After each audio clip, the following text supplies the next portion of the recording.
College Collaborative at San Diego State University.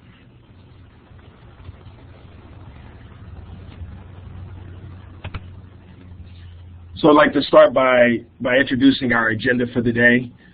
We'll begin with introductions and provide a brief overview of the webinar, which is what we're doing now. Afterwards, we'll introduce our three presenters, and then each of the presenters are going to spend about 15 minutes discussing the Minority Male Initiative that they direct at their respective colleges. And then we will conclude the webinar with the question and answer period that will be facilitated by me and Dr. Wood. There are several ways that you can engage with us throughout the presentation. One of the main ways is through Twitter using the hashtag M2C3. We'll be monitoring the Twitter feed throughout the webinar. And on this slide, you see that we have the Twitter handles for me, Dr. Wood, Kareem Moody, and Dwayne Reed.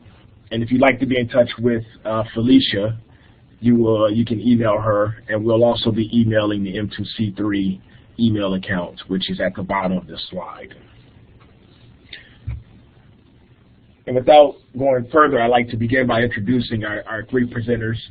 The first is Kareem Moody, who's the director of the Network for Student Success, a federally funded program designed to improve academic success rates for African American male students at Pulaski Technical College in Little Rock, Arkansas.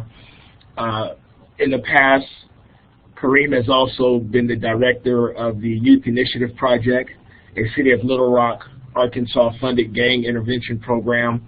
He holds a Bachelor's of Arts degree in Communications from Henderson State University. He's also published. He's a published author of the text Raise Them Up, The Real Deal on Reaching Unreachable Kids, which was published in 2006. And he's also the recipient of the 2014 FBI Director's Community Leadership Award. And our next presenter is going to be Dwayne O. Reed, Jr., who's currently the project director of the Academic Acceleration for African American Males, the 4A program at Baltimore City Community College. He received a Bachelor's of Arts degree in History and Pre-Law from Columbia Union College in 2001, and an MBA degree from Columbia Union College as well in 2009. He went on to receive a MA in Public Administration in May 2011 from Washington Adventist University. Mr. Reed has been working in higher education since 2006. Prior to accepting his current post at BCCC in 2012, he served in various positions, including Associate Dean of Men, Associate Director of Admissions, and Director of Admissions and Recruitment. And last but certainly not least is Felicia Ganther, who hails from Los Angeles, California. Felicia holds a Bachelor's of Arts and a Master of Arts degree from Norfolk State University in Virginia. She also holds a Juris Doctorate from the John Marshall Law School in Chicago, Illinois. Currently, she's completing coursework for a PhD in Business Administration at North Central University of Arizona.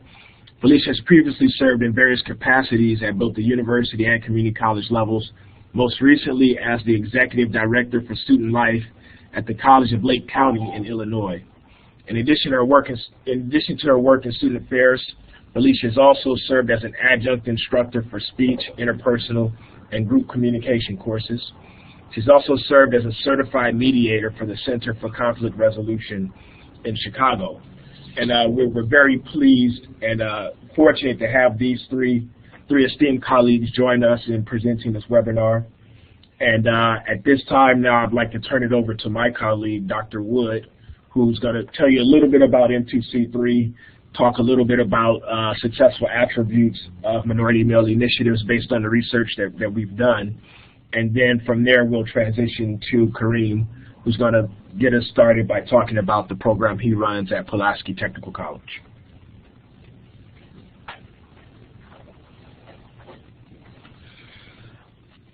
All right, hello everyone. It's a pleasure to be here with you today.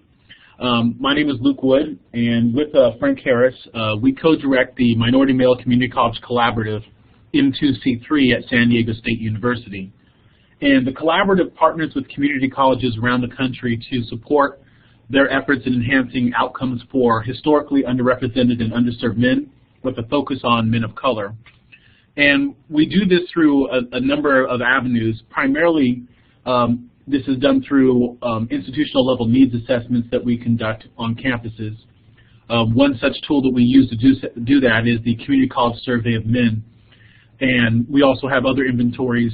So after the webinar, if you're interested in partnering with us, please let us know. We'd be more than welcome to share some insights that we've gleaned from the campuses that we've partnered with, as well as help your campus in engaging in using data and inquiry to inform decision making.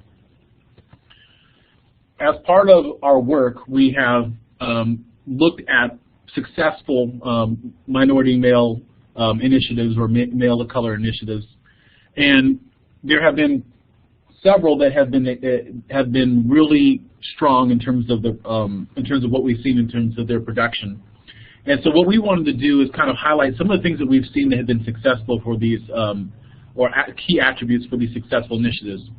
First and foremost, initiatives that are successful in serving men of color are scalable, meaning that the interventions that they employ can be expanded to include a wide array of men. They're sustainable, meaning that there is some sort of mechanism in place to ensure that the program will continue. Oftentimes that includes dedicated and institutionalized funding and a transition plan for leadership, so that when a key person who is oftentimes leading the initiative moves on to other opportunities, that the initiative can continue. The programs themselves must be cost effective, and of course they have to be relevant. And we have some key points that we'd like to talk to you about that deal with that. One, we think initiatives really need to be tied to a larger strategic plan. For example, at San Diego State University, our strategic plan, embedded within it, has a focus on serving historically underrepresented and underserved students. And the working groups that have worked on that strategic plan have operationalized that as focusing on African American students. So as a result, the entire campus and resources within the campus are organized around these efforts because it's built into the strategic plan. Successful initiatives also have buy-in from key stakeholders. It's very difficult to run an initiative without support from the campus administration, oftentimes also support from trustees. And support needs to be widespread. It can't just be a couple of administrators or a couple of faculty members. Really, you need a comprehensive approach that includes administrators, faculty members, staff members, counselors, and students. We really believe that data should inform program designs. We believe in using inquiry to identify the areas that are impeding success for men of color.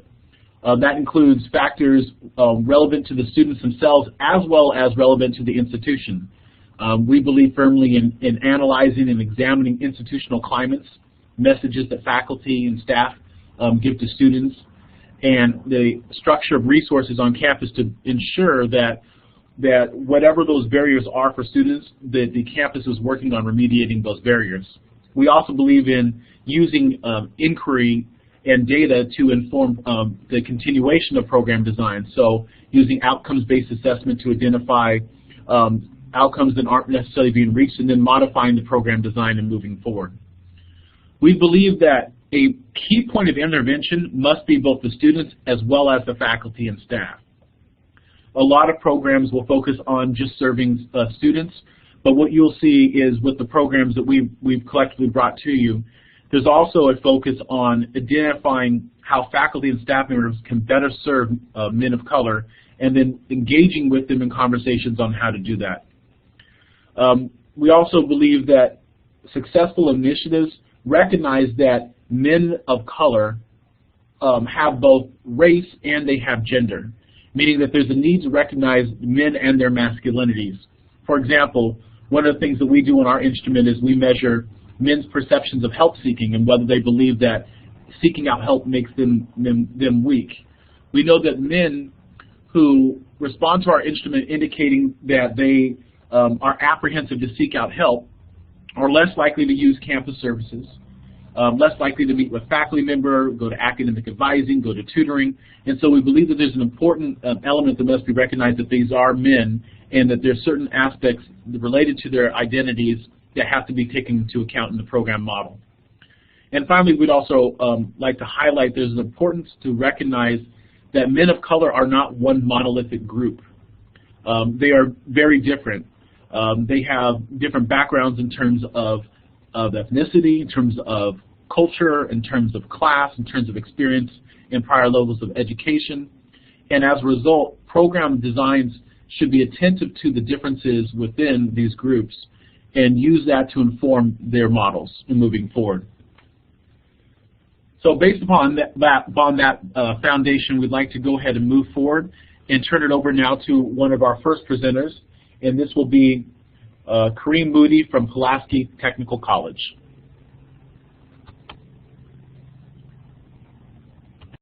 All right, thank you, Dr. Wood, Dr. Harris. I want to first just point out that my name appears as Corey Anderson on the board, and I, for some reason, was unable to change the profile, so I am not Corey Anderson from the Rockefeller Foundation. My name is Kareem Moody from Pulaski Tech. And just talking about, the network, I know the Network for Student Success, and that's who we are housed here at Pulaski Technical College. And of course, our goal is graduation and retention of African American males. Just simply put, Pulaski Tech, the college, is located in North Little Rock, Arkansas, and I'm not sure how many people are familiar with some of the demographics of the South in general, but particularly Pulaski Technical College is one of the largest African American serving institutions in the state, and we have more African American males at our college than anywhere else in the state. We're kind of situated in an urban environment, if you will, so we get a lot of students that come from, the participating high schools, and some of the challenges of our students that come on campus, of course, test into developmental courses. Approximately 90% test into math developmental, and somewhere similar to 85 to 90% are into the reading developmental courses. So they come with a lot of challenges. Little Rock in general, has currently we're having a lot of murders and a lot of violence, happening. And so a lot of those students are finding themselves on campus, which present, a number of issues. Pulaski Tech, started to recognize the need to do something to impact what's happening with African American males back in 2009, graduating somewhere around 14% of the students as a whole, and African American males hovering around 9%, or close to 10%. And so the college, took it upon itself to say, hey, we needed to do something about this. And so Network was a grant that was written by some folks who were here on campus at the time. And so I stepped into the role as a director since then. We've done several things. One that I'd like to just kind of point out, and really I know some of the other presenters are going to talk about program specifics, and I know a lot of the actual programming pieces are similar as I talk to some of my colleagues around the country. But I want to really spend this 15 minutes talking about some of the challenges. I don't want to set it up to make it look like we do everything right, because I think one of the most effective things that people can know about in terms of trying to implement an African American male success initiative is that everything's not going to go right. There's no real rose-colored glasses. Sometimes you're going to have marginal success. Sometimes you're going to meet challenges. But, one of the biggest things I think is that you have to overcome, where does it fit on campus? And one of the reasons why we chose the name the Network for Student Success is because we recognize that everybody's not buying into the concept that African American males are in such dire straits. And of course, the statistics point to it. The data points to the need. If less than 10% of African American males are graduating, we have huge dropout numbers. Some of our feeder schools are dropping out. On average, anywhere from 40, 50% of those students, black male students, are not successfully completing on time. And so we wanted to create a space where we had buy-in, and we actually made a platform for other folks to be involved. And so we chose the name of the network, which kind of insinuates that there's a place for everybody. We're in this thing together. And myself as director, we have 4 what we call success coaches. And success coaches operate in the role of a case manager. And as case managers, they have, we serve about 300 students. And so each case manager serves approximately 75 students. And we recognize that all students have different needs. And so we immediately started to break our students into groups, and we identified red, yellow, blue, green. And this is pretty significant because it helps us kind of streamline some of the services that we're able to offer to those various groups of students. And if you think about a student who fits into the green category, meaning he's ready to go, oftentimes they need very little help. And so they spend most of their time either on the phone or accessing transfer services, college tours, just really networking, because we know most black males, when they finish school, they're not going to have contacts, or they don't know where to go next. And so most of those students that we consider green are going to be either have started families, they're working, gainfully employed, they successfully learned how to navigate the college systems, and so they tend to go on and be successful, and they don't put a lot of strain, and that's where a lot of our college success comes from. That student that falls into the blue category, oftentimes he's well on his way. He's figured out how to make it through college. He's, probably in his third semester, somewhere around, he's probably 50 hours or more in terms of completions.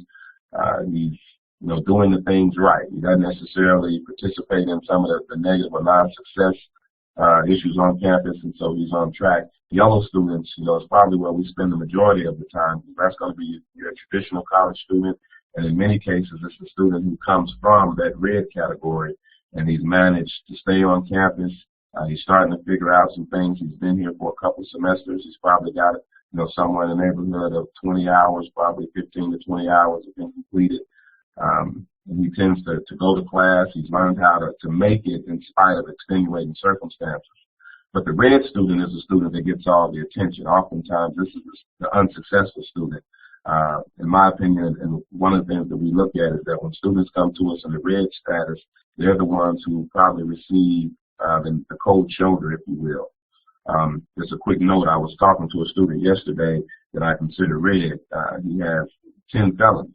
And oftentimes we categorize, what category these students fall into based on their legal status, employment status, how successful have they been in school before, are they on suspension, are they returning from suspension, did they complete high school, and those red students tend to kind of drain the resources, if you will. And so oftentimes those are guys who we're looking for quick success. And so Pulaski Tech offering roughly 50 technical certifications. Those students are typically going to be candidates for technical certifications, if you will. So we tend to help those students, navigate through that process. The network as a whole, as I mentioned, 4 success coaches, and everybody has very distinct characteristics. All of the coaches kind of work in different spaces.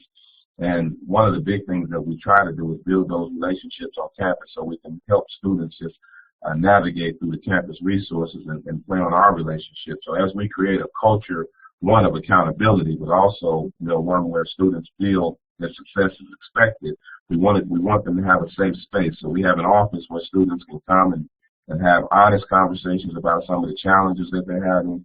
We try to help them figure out, strategies that they can use to kind of navigate some of those in-class challenges. But then we also kind of work within that same space to give students the ability, if you will, to really challenge, some of the challenges, some of the issues that they come across. The network operates a couple of what we call PBI, college seminar first year experience courses. And these were AQUIP projects that we took on early on, and they've been successful over the last few semesters. And so a number of our students that we meet come through those courses as other first-year experience courses. But we work with other faculty to come up with different learning objectives from those courses that we can kind of focus on and reiterate within the network. So as students participate in those first-year experience courses, they're going to have a success coach that's working with them, and we've experimented and piloted a couple projects where we have previous students participating in the class and kind of those supplemental instructor roles, or embedded tutor roles as we call them. And then we've also had network coaches teaching those courses, and so that's proven to be successful in terms of building those relationships and helping the network become a positive force on campus.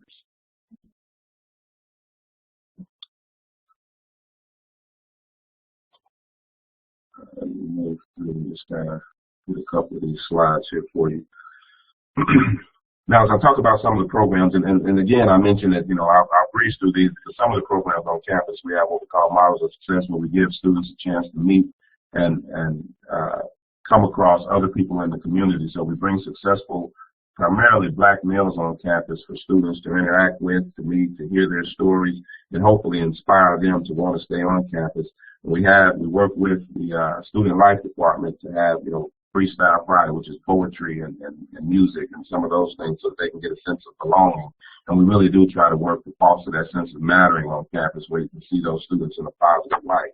We teach tie-tying and those events where students learn how to tie ties. We have a clothes closet, helping students with that appearance. Oftentimes, many students come to us with, challenges around, the way they look or what their closet looks like. And so we have folks that donate, business attire, and students get a chance to, take on and wear, have access to those types of things. College tours is a big one. We try to help students make the transition. So once they've navigated through Pulaski Tech and they feel comfortable being here, it's a big challenge. And oftentimes we're trying to help students kind of to launch. And so getting them on campus, helping them connect on campus is a big part of what the network coaches do. It's getting those guys to see what other colleges look like, helping them make those positive connections on campus and hopefully move forward. We've also piloted a couple link courses where we're able to link students together and build those cohorts of students and support so that they can navigate through those classes with a common theme or common support base. And that's really one of the things that we're really trying to figure out, how do we build those courses for one, and that's one of our challenges. And we recently brought on what we call a PDI advisor to kind of help us focus on getting students into the courses that we know is going to help them and helping those students connect with the network day one as opposed to once they're in trouble. I know we've had to overcome challenges of people assuming that we're just for students once they're in trouble. And so, by having someone in the advisor's office, that's going to, go a long way in helping us connect those students to the positive resources early on. And another big thing that I think that's been successful, one of our academic supports has been the tutoring program. Of course, the college has its own tutoring. And one of the things that we find is often our students report to us that they're not comfortable going to the tutoring because no one in the tutoring department really connects with them, particularly red students. And so this year what we've done is we've identified students who can tutor. And we try to have tutors that are successful in various subjects, but also tutors who can relate. And so that program has been one where students have gravitated towards because they feel that the tutors in there understand them, they speak their language, they can connect, they engage them. And so they've been participating in the tutoring program, and we're starting to see an influx of students who are making appointments and taking advantage of being in that space with those tutors. And across the board, just thinking through some of the numbers, retention is a big issue for us. And so, we've had, students that participate in our big trip. Recently, one of the incentives that we try to employ is that, we want students that are going to participate, and we try to put things out there that they can reach for.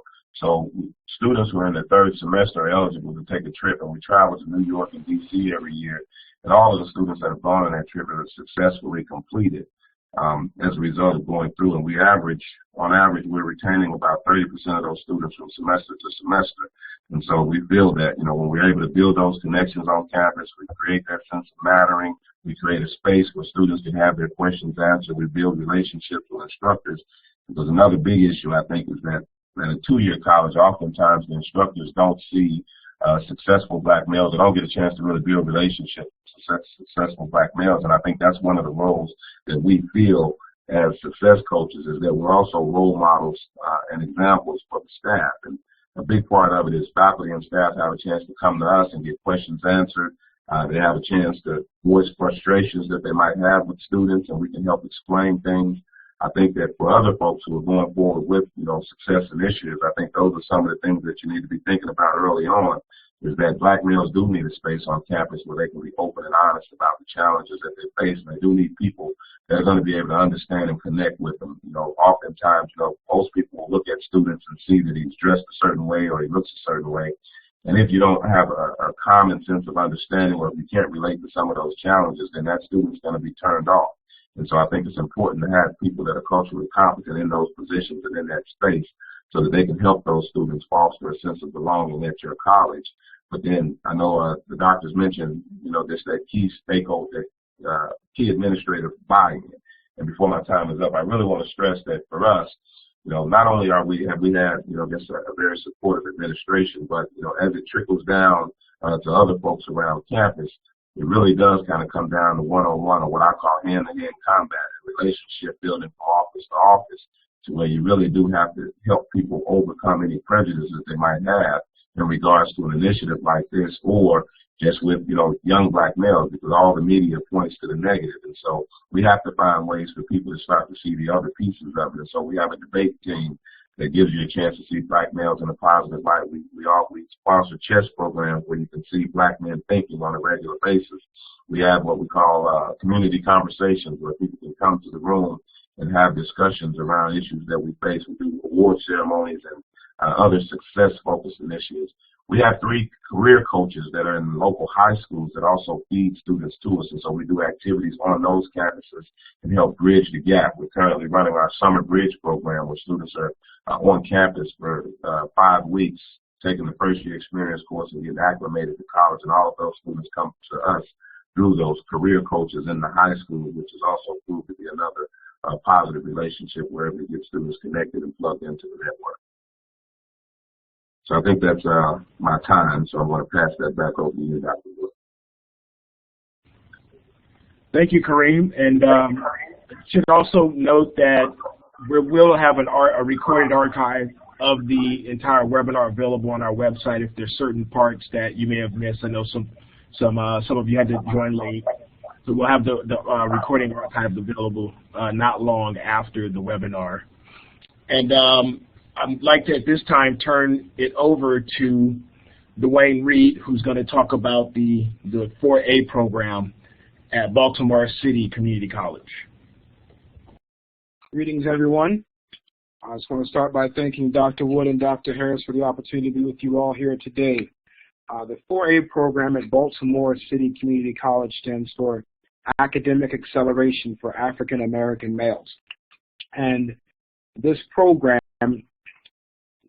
began because at Baltimore City Community College, it's taking 10 years on average for African American males to complete the associate's degree. It's taking African American females 8 years, while it's taking other ethnic groups the average of 6 years to do that same degree. I want to advance the slide, Dr. Wood, but I'm not seeing the arrows there. Okay, thank you very much. The program was written by a group of individuals on the campus prior to my arrival. The grant was awarded to us for $2,370,800 by the U.S. Department of Education. It's a 4-year grant. We're in our 3rd year of the grant as we are at this moment. And so we've seen a good bit of success and outcome with the program, and we're going to share that with you in just a little bit as we move forward. If you could advance the slide.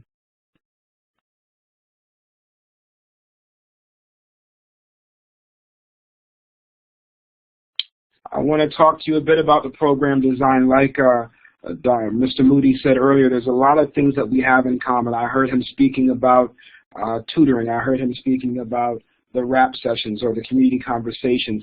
Our program is designed in a few different ways, and a couple ways that make it unique. First of all, we have a 6-person staff, so there's 7 of us actually all together. And I believe that for programs like this to be successful, it really does come down to the people that you have in place in the program. So I want to really strongly encourage anyone who's in the process of creating a minority male initiative or anyone who's interested, make sure that you have people who are passionate about the cause, because as was said before, not everyone believes it's an issue. Not everyone believes that we need to spend this money or this energy on that issue. The way we work here at Baltimore City Community College is we have 3 academic pathways for acceleration. We have a 2-year, a 3-year, and a 4-year track. And so our goal is to get every individual, every male that comes into our program out within 4 years or less. The distribution is that most of our students would fall into that middle track to get them out in 3 years or less. Developmental education is something that is also very important for us. High developmental education need, low developmental education success. And so what we try to do in this program is to really work with our students, put them on a track where they can be successful. Now, some of our classes are accelerated, but we never accelerate our developmental education because we really want our students to get that foundation. We don't want to rush them through to graduation like some of them had happen in high school when they really don't have the principles. So developmental education is very important for us. And one of the unique things that we do with developmental education is called a second chance program.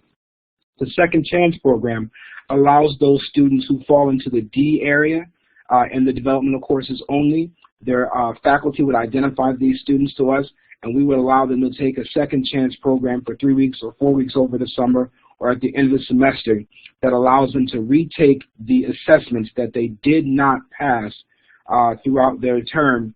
And if they pass those assessments, we average those grades with their old grade, and if it gets them to the C, then they're able to go on to the next level without having to retake that developmental course in the next semester. So that's something kind of unique that we do to really help move our students along the developmental sequence. Also, we implement summer bridge and winter bridge programs for those students who take the AccuPlacer and don't do well. One of the things that we do in direct services that's really nice is that we have a textbook program and a bus pass program. Every student who is in our program receives free textbooks.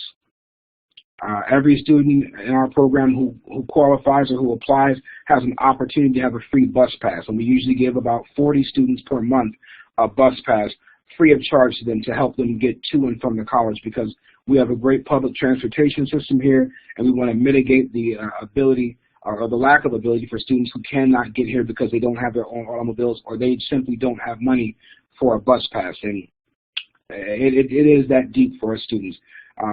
Our tutoring is prescriptive, and it's a little different here, which means that the faculty member, the instructor, has to say this is the problem that the student is having, and based on that prescription, the student is sent to the tutor. One good thing about our tutoring program is that we have, for the 4A program, we have dedicated tutors just for our 4A students.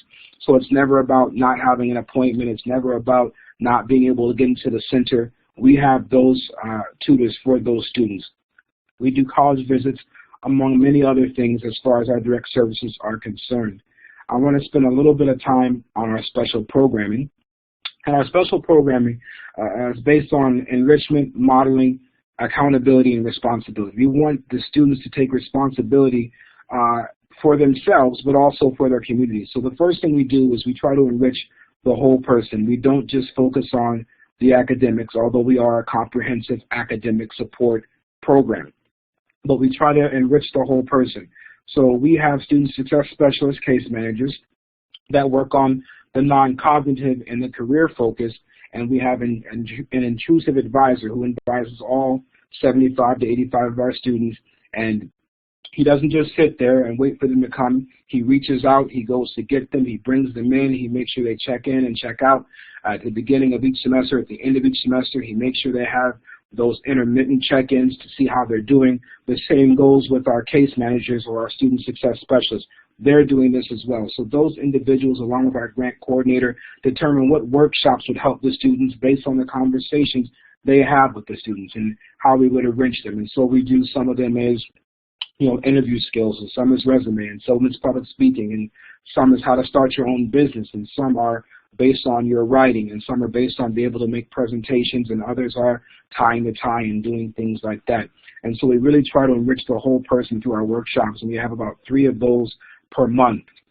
So we get a lot of chance to sit with our students at those times. As far as modeling is concerned, we also do a speaker series, and we've been fortunate to have people like Dewey Bozzella and Brian Banks and Barry Black, who is the United States Senate chaplain, come and tell their story of how they started in positions similar to our students and how they were able to overcome, or for Brian Banks, how he was wrongly accused and how he got his life back on track when he was given freedom. So we do certain series like You Can Achieve or So Life Isn't Fair. And our students really resonate with those programs. And then the accountability and responsibility piece is the mentoring. But it's not just the mentoring, because we have mentoring from professional mentors and we have mentoring through peer mentoring, but we also have reverse mentoring where our gentlemen go back into the high school and mentor some of those young men. So those mentoring programs have been going quite well, and they make quite the difference in what we do with our gentlemen. We've also started a service learning component to what we do, where we are planning a large service learning project, but also we do smaller monthly service learning projects where we head down to different places or shelters where we can serve food or help with their clothing or our pantry or whatever the situation might be. So those are some of the elements of our program design, and we don't have time to go through all of them today, but if you'd like to know more about it or find out how you can do that or what elements you didn't hear about, feel free to contact me.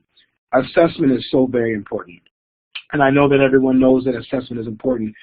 It's important not just for creating, it's important for implementing, and it's important for sustaining. So we assess our services, we assess our personnel, we assess our overall program efficacy. And so our students might sometimes feel a little surveyed out, but the way we like to do our assessment is that it comes really right at the end of any of the services that they deal with. And at the end of the semester, I send out a director survey that deals with the overall program efficacy and the personnel to see if the individuals as well as the services are helping the students to succeed. And I just want to share some of the outcomes at this moment based on our assessment. So if we go to the next slide, you see academic outcomes. We have monitored our academic progress, and I didn't get to update it before this one for the semester just ending. But, you know, our GPA requirement is 2.0, so you see our average GPA. What really excites us is the increase in the grade point average from semester to semester for students who weren't in the program and then they were in the program. So we're looking at 20, 39, and 35 respectively. When we talk about graduation and transfers, the rates for Baltimore City Community College are even lower than for Pulaski Technical College. What you see here in these 3 semesters, we've been able to graduate 14 students and transfer 10 to other four-year institutions. And in the state of Maryland, there's a Senate Bill 740, and those students, as we continue to work with them, although they've transferred, we'll consider them reverse graduates at some point, bringing that 14 to hopefully 24 as those students continue to take courses at their four-year institution that will go toward their degree here. So we're excited about the progress that we're making, and yes, sometimes the advances are marginal, but you have to continue to plug away and not become discouraged, because for as many as you have graduated, you may have twice as many that don't continue or that fall through the crack or find their way out of the program. Some other outcomes that I'd like to share with you are the program satisfactions. We talk about our advising and the bus passes and the book program and the mentoring and so on and so forth. You'll see the students are responsive to that, and overwhelmingly we're seeing that the students are saying that they are satisfied with the services that they're receiving and that it's having a positive impact on their academic success. I mentioned overall program efficacy and a little earlier in the presentation, and when we talk to students about their sense of efficacy, we ask them, are they feeling more confident in class? Do they better understand assignments, how to study? Are they more focused? Do they worry less about what others think? Do they plan to go on and pursue a degree at the next level? And as you can see here on the outcomes, that the students are overwhelmingly feeling very confident about what's happening, and it's really impacting them in 95 and 96 and 97% as we move along. And then retention, as far as statistics are concerned, that's the sexy statistic. Everyone wants to make sure, are you retaining, are you completing? And so the one slide I'm showing you here is just based on our first cohort from year 1 to year 2, and we had 100% retention for our new entrants that were full-time, very high for our new entrants that were continuing, and a little bit of a decrease for our part-time continuing students, but we're doing well with retention. And as the numbers grow in the program, there is movement in the retention numbers, but this just speaks to our first cohort, but we're doing well in that area also. And then I think last but not least, I just want to give you, those of you who are talking about creating, those of you who are thinking about how you're going to do this, first and foremost, build a case for the initiative through data. What that means is look at the regional level, the state level, the institutional level, and the national level. Compare yourself. But you're going to have to become best friends with your IR department. That institutional research is going to be imperative, and your ability to create the case for it. So work with them to disaggregate the data, find what you need, be able to make those comparisons. I think dream big and acknowledge reality. What I mean by that is put everything you want into your plan. What do you think is going to help the students? Write that up. Make sure you're supporting that with data. However, identify early on what you can do without. You need to invest the money and the resources of what will work and what you know you absolutely must have. And then building and buy-in at the beginning stages. My colleague spoke to that. It's very important with regard to faculty and staff that you build buy-in, as well as the administration, those who have the purse strings, that you deal with those, but also the faculty in the classroom, because no matter how great your program is, if it breaks down in the classroom, your program will not be successful. And when you're implementing, don't start too big. meaning limit maybe your first cohort so that you can find out what you don't know. Your plan looks great on paper, but when you're implementing it with students, how is it really going to work? So don't start too big. Be flexible. You want to be willing to scrap something that isn't working, and you want to be able to implement new ideas. Don't stick to a failing idea because it was included in your grant narrative or that's what you told them you were going to do. Be willing to go back to your granting agency and amend some things for the next year or put more money here or more money there. Require what is good for the student. One of the lessons we've learned is when you're going to be so comprehensive in your offerings, don't be so desirous to get your numbers up that you don't require some things for the students. One of the things that we would have required if we had started, that we are requiring now is a true cohort model in which the students have to take the classes that you select for them so that they're on your educational plan, just as opposed to them coming in and saying, I want this, I want that, and we try to put them in with the students. So let them know these are the courses they're going to take. They're going to be in it with their brothers, with their 4A men, with their family, and that's going to help them as they go through the way. And then last but not least, assess your way to success. Make sure that you are assessing at every level. If you have an evaluator, we have an external evaluator. Allow him to do or whoever that person would be, require them to do an external evaluator, an audit of your program yearly so you can figure out what needs to be changed, how you can fix it, and then make that case, because scalability and institutionalization is what any boutique program or grant program is attempting to do. So scalability and institutionalization. The old adage says, put your money where your mouth is. So we have to try to limit boutique programs and make this situation, make these deficits institutional imperatives across the country in our higher education systems so that we're not just putting a Band-Aid on a bullet hole. Thank you very much. Thank you, Dwayne. And before I introduce our next presenter, I should note that we invited these three presenters in particular because they have and they use data in a way to inform the work that they're doing within the initiative, which, as we've heard, that's sort of been a recurring theme throughout our discussion thus far, is using data to assess program effectiveness and program outcomes. And these three programs are models that do a great job of that. And our next presenter is Felicia Ganther, and she's the Associate Vice Chancellor for Student Services at the Maricopa Community College District in Phoenix, Arizona. And she's going to talk with you specifically about the Male Empowerment Network. Felicia. Thank you. Good morning, everyone, and maybe good afternoon to some of my colleagues on the East Coast. Let me first start by saying that the work, the design of the Male Empowerment Network is years of working with some very distinguished individuals across the United States and work and research on programs and services both at historically Black colleges and universities, historically or Hispanic serving institutions, as well as community colleges. So Male Empowerment Network came to be when I arrived. Actually, this is my 2-year anniversary in Phoenix, and it is really hot here, and but I'm enjoying it nonetheless. So what I'd like to do very quickly is go through these several bullet points and to discuss some of the specific things that I think were critical to the development of what we now call the Male Empowerment Network. So if you look at the bottom left, 2010, 2011, prior to my arrival at the district, there was a minority male initiative. It consisted of a conference and an advisory board, and that's pretty much all it did, was hold a conference to talk about male student success.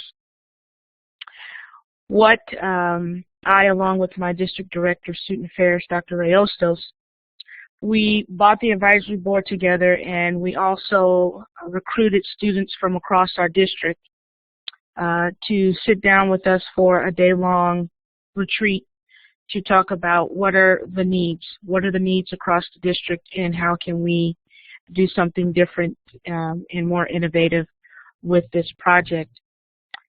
Please understand that we are a district of 10 colleges. Each is separately accredited. Each has its own president, its own vice presidents, etc., that all report to a chancellor. We report that we have almost 250,000 students who attend either full-time, part-time, credit, non-credit, etc. We are 50% predominantly white, 25% Latino or Hispanic, and then 8% African American, 5% Asian Pacific Islander, 3% American Indian, and 9% other. As a result of our change, we've developed basically 5 points that we want to engage our students with, which is listed there. And we provide programming and support along those 5 things.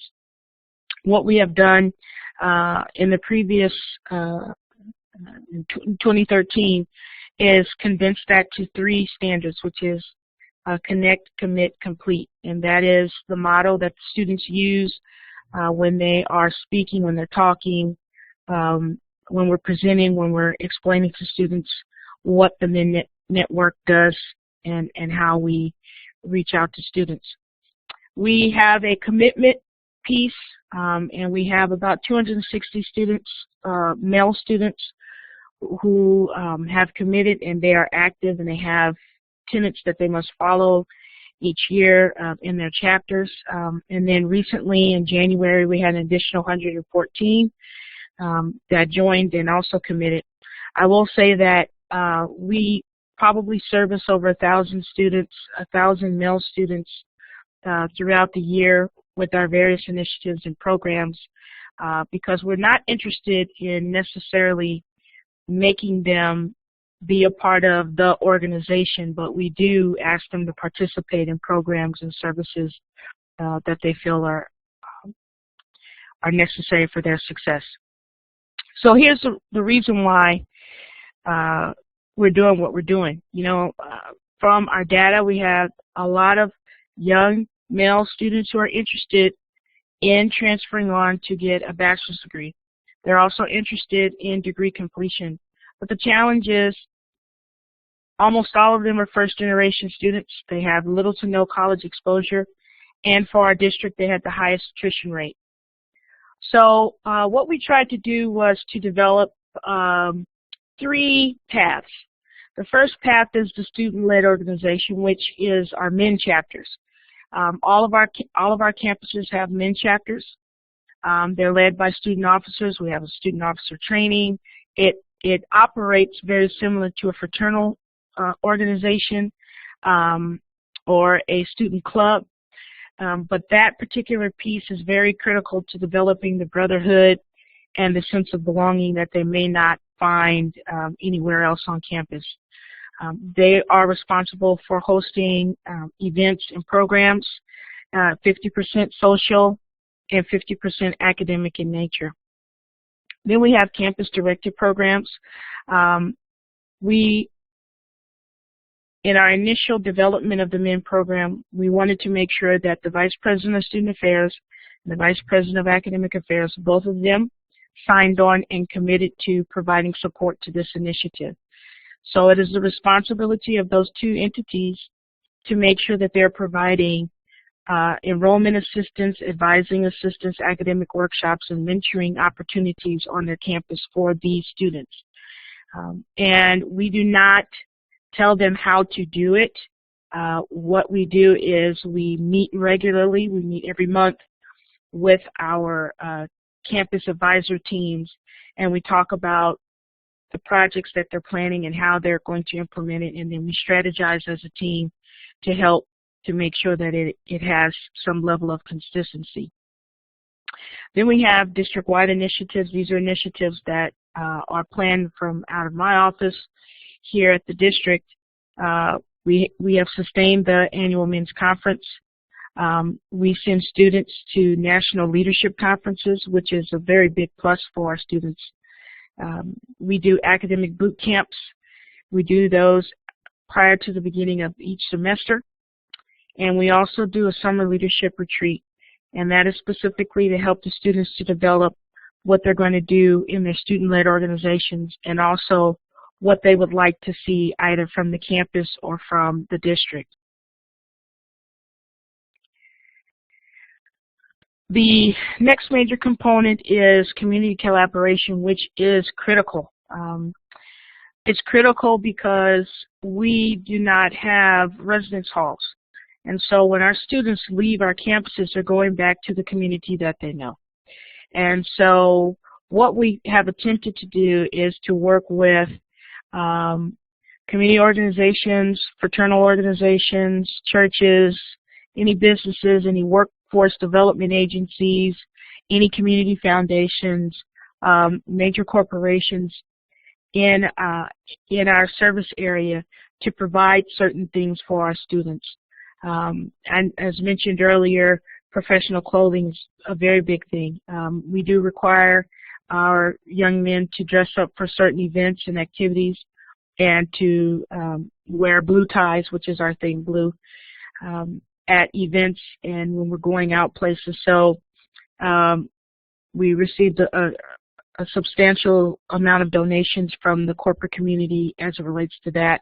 We do a lot of networking. We utilize our professional connections. For instance, we had minority male professionals who work for the Arizona Diamondbacks Corporation, and our students not only spent the day at a game, but they also went into the back and learned about how they operate, how, you know, some of them got to the positions they're in, what it takes to be successful, etc. We're currently working on a project with Intel Corporation where they're going to align all of their employee groups to help develop a mentoring program where our students will go to Intel and spend time on the Intel campus and do some shadowing, etc. And then those mentors will then come and do specific initiatives at each of our college campuses to support professional development. So the most important thing that is critical for student participation is WIIFM, what's in it for me. And while the first one, increase access, persistence, and graduation rates, is not necessarily something that, you know, a student will be like, oh yeah, I really want to be involved because of this. But what we do is we create program and opportunities for them to participate in things that gets them to see that this type of behavior or this change in how I do things will help me to be more successful. Another critical piece is the connection. We work very hard with our college advisors and our vice presidents and their staffs to make sure that students have a direct connection. So we're not just telling the student, go over to academic advising. We're saying, we want you to go see so-and-so. That is the academic advisor for the MEN program. Another thing is the culture of success. Anytime we can get our young men together across the entire district, we do that. Recently, we took, I think it was 85 or 87 of our students to ASU, Arizona State University, and what we specifically requested is that they have their African American, Latino, Native American students, fraternal groups, organizations there to spend time with our students. So it's more than just a tour. It's about how to transfer and then how to belong, how to fit in, how to feel comfortable at ASU as you're transitioning. And the other thing is that we believe in prominence. And so anytime we can showcase our students, anytime we can submit them to be speakers or presenters for any initiative that's happening across our district, we will definitely suggest and put our students in the spotlight. And what we have found is that our students are consistently asking us, hey, if there's anything you want us to do, we want to do it.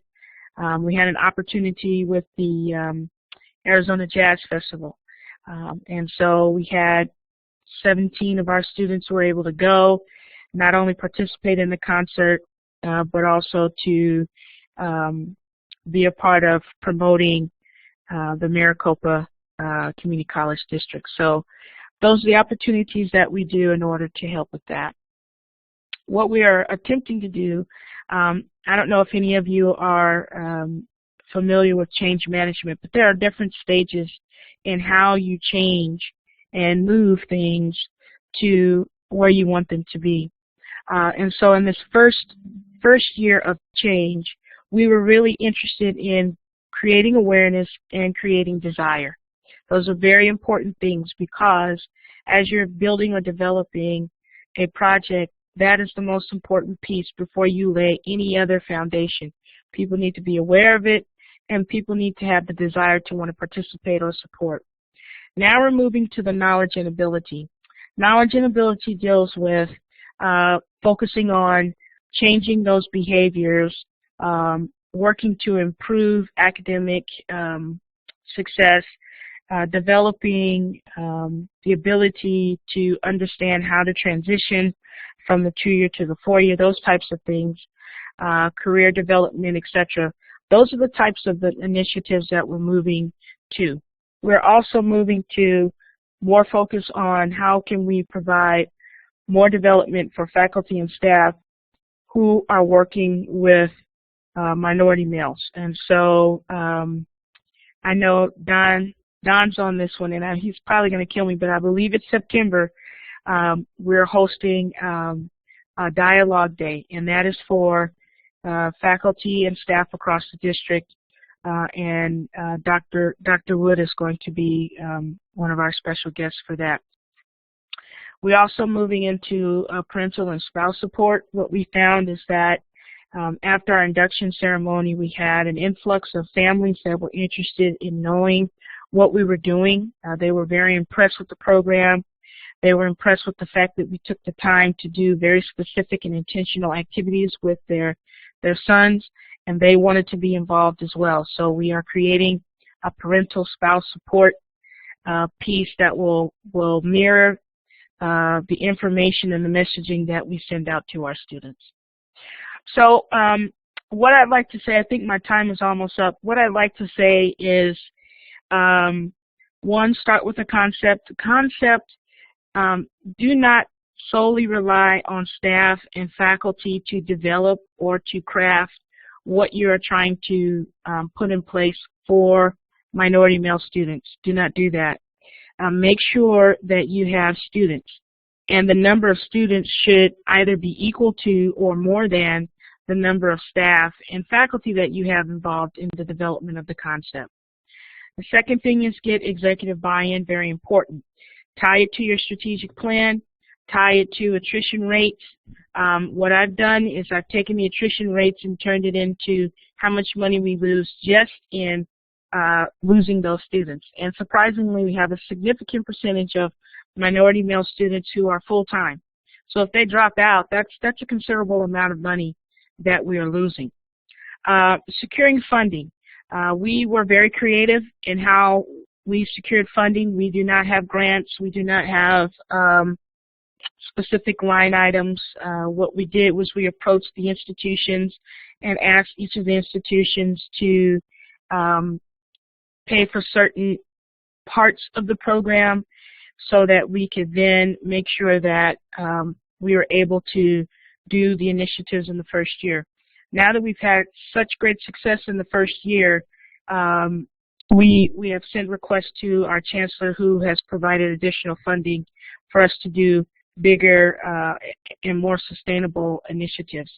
Prominence is very important. Make sure that the program's out there, that they see the students, in big numbers.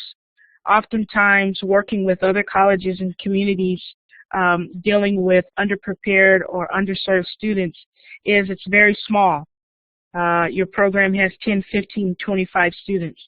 But when they see hundreds of students at a time. It is a different type of feel or effect, and so that's very important. Always make sure that whatever your logo or your theme, it's out there, that people see it, that it's not a mystery to anyone, that people can easily connect with what you're trying to do. Again, we changed to the 3 things: connect, commit, complete. People know that, students know that, so it helps to definitely promote your program. Community involvement is very important. We work very closely with our universities as well. Arizona State University and University of Arizona are very committed to working with us in creating the pipeline. In fact, our students who recently graduated, those who are transitioning to 4-year institutions in our state, have already went to meet with the vice presidents there in order to start MIN chapters at those universities, and those universities are willing to assist with that. Get your students out there.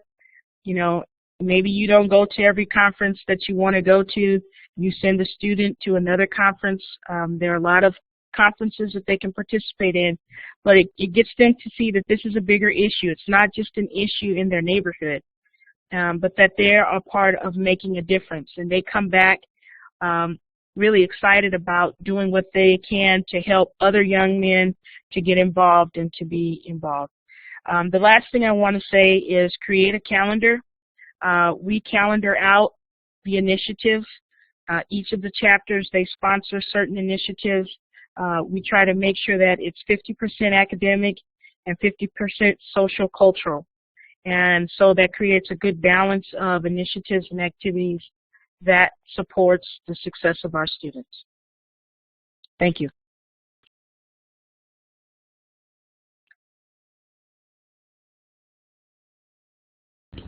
Well, thank you. And again, I'd like to thank Felicia, Kareem, and Dwayne for sharing what we believe are some critical insights in designing and sustaining a minority male initiative.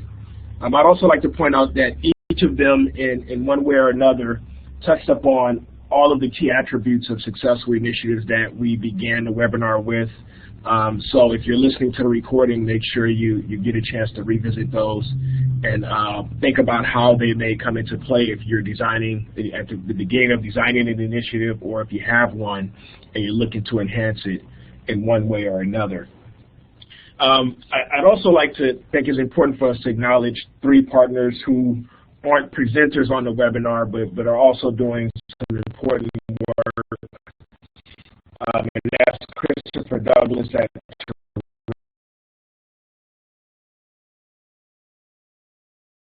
Grant County Community College in Texas, Ron Jackson at the Community College of Philadelphia, and Maurice Johnson, who's at the Community College of Baltimore County. Each of them have some leadership over a minority male initiative. They're doing important work. They're doing outstanding work in many respects.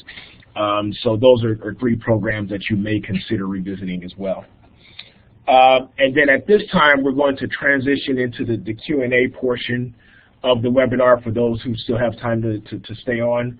I also like to note that we're not going to record this portion of the webinar because we think it's important for us to be able to be candid and ask the questions that come up. So I'm going to end the recording now.